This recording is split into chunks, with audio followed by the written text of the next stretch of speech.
सहारनपुर की थाना सदर बाजार व स्वाट सर्विलांस की संयुक्त पुलिस टीम द्वारा मात्र 2 घंटे में हत्या की घटना का सफल अनावरण करते हुए 3 अभियुक्तों को किया गया गिरफ्तार व एक बाल अपचारी को अभिरक्षा में लिया गया। एसएसपी डॉक्टर विपिन ताड़ा ने बताया कि बीती 24 जनवरी को संदिग्ध हालात में लापता हुए सहारनपुर के मनीष शर्मा नाम के एक युवक का शव कल सहारनपुर नानौता इलाके की गंगनहर में मिला था। मनीष के सर पर किसी भारी हथियार से वार किया गया था, जिसकी वजह से उसकी मौत हो गई थी। पुलिस ने मनीष की हत्या के मामले में कपिल, उसकी पत्नी नीति, उनकी नाबालिग बेटी के साथ शेखर नाम के एक युवक को गिरफ्तार किया। उन्हीं की निशानदेही पर मनीष के शव को नानौता इलाके की गंगनहर से कल बरामद किया। एसएसपी ने बताया कि मृतक मनीष शर्मा के संबंध आरोपी कपिल पुंडीर की पत्नी नीति के साथ थे, जिसको लेकर इस घटना को अंजाम दिया गया। पाया गया कि युवक का मोबाइल यहां से सहारनपुर से चंडीगढ़ चला गया और वहां पर जाकर बंद हो गया।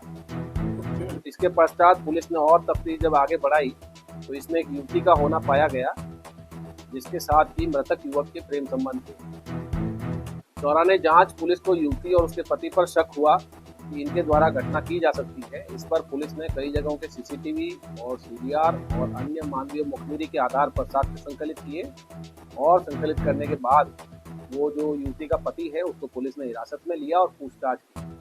दौरान हिरासत उसने पूछताछ में अपना गुनाह कबूल किया और उसने पूरी घटना को खारिज करना बताया, जिसमें कि उसने बताया कि वो मृतक युवक का उसकी पत्नी के साथ अफेयर था, जिसके चलते उसने 26 जनवरी को उसे मारने का प्लान बनाया।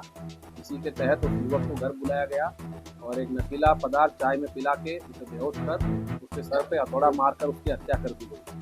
तत्पश्चात शव को छुपाने के लिए उसे कार में लाद कर ये ननौता में एक नहर में ले जाकर इसे डाल दिया गया, जहां पर की अभियुक्त की निशानदेही पे वो शव पुलिस ने कल बरामद किया है। इसमें युवक की जो प्रेमिका है, उसका पति और एक उनका और जानकार जो कि मुजफ्फरनगर का रहने वाला है शेखर, ये पुलिस ने गिरफ्तार किए हैं। साथ ही एक अन्य अभियुक्त भी गिरफ्तार हुआ है। इन सब की संलिप्तता से ये घटना कारित की गई। युवती पहले ट्रांसपोर्ट पर सहारनपुर में पूर्व घोषित कार्यक्रम के अनुसार उत्तर प्रदेश मान्यता प्राप्त विद्यालय शिक्षक संघ के द्वारा संघ के प्रदेश अध्यक्ष डॉक्टर अशोक मलिक के नेतृत्व में बेरीबाग स्थित जिला बेसिक शिक्षा अधिकारी कार्यालय का घेराव कर आरटीई का बकाये भुगतान को लेकर जोरदार प्रदर्शन किया गया। साथ ही महानिदेशक बेसिक शिक्षा परिषद को संबोधित एक 11 सूत्रीय ज्ञापन नगर खंड शिक्षा अधिकारी सुरेश त्यागी को सौंपा गया। मांग ये है कि सरकार ने पिछले 2016 से लेकर जो आरटी का पैसा है वो बकाया है। अभी तक भी जो आधा अधूरा आता था, 2018-19 में पैसा आया था 1,76,000 की डिमांड के 1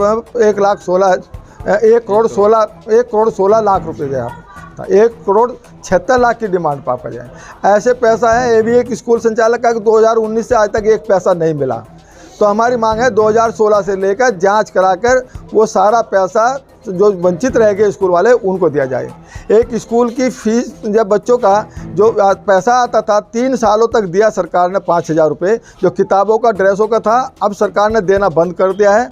वो सारा पैसा इसके अलावा अभिभावक सीधा तौर पर कहता है कि ये बच्चे की फीस हमारी सरकार ने नहीं दी है, हमारी ड्रेस का पैसा नहीं दिया, हमारा किताबों का पैसा नहीं दिया।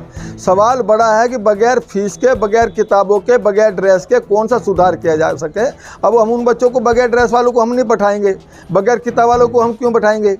तो इसलिए ये बड़े सवाल है। हमारा है कि मान्यता में भ्रष्टाचार होता है, वो भी होना चाहिए। LMV4 का जो बिजली विभाग ने जो टैक्स का लगाया है, तो ये अलग से कॉमर्शियल लगा है। ये बिजली का बिल और पानी और हाउस टैक्स ये माफ होना चाहिए, क्योंकि एनजीओ के द्वारा।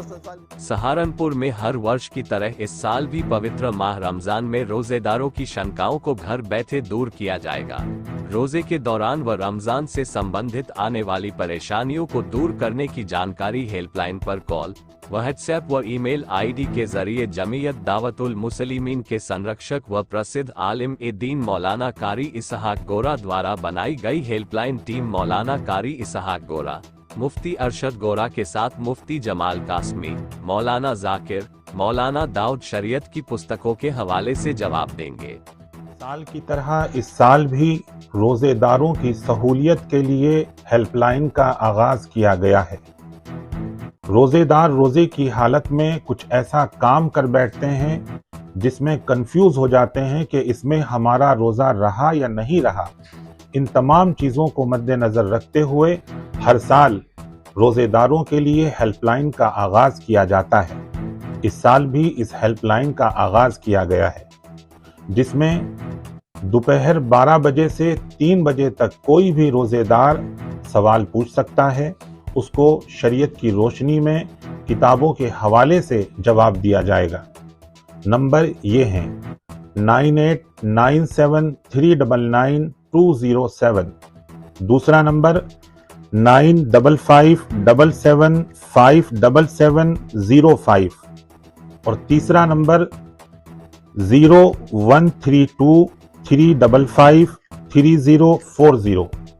इसके अलावा अगर कोई शख्स 3 बजे के बाद सवाल पूछना चाहता है तो इन्हीं नंबरों पर व्हाट्सएप कर सवाल पूछ सकता है। अस्सलामु अलैकुम वरहमतुल्लाहि वबरकातुहू।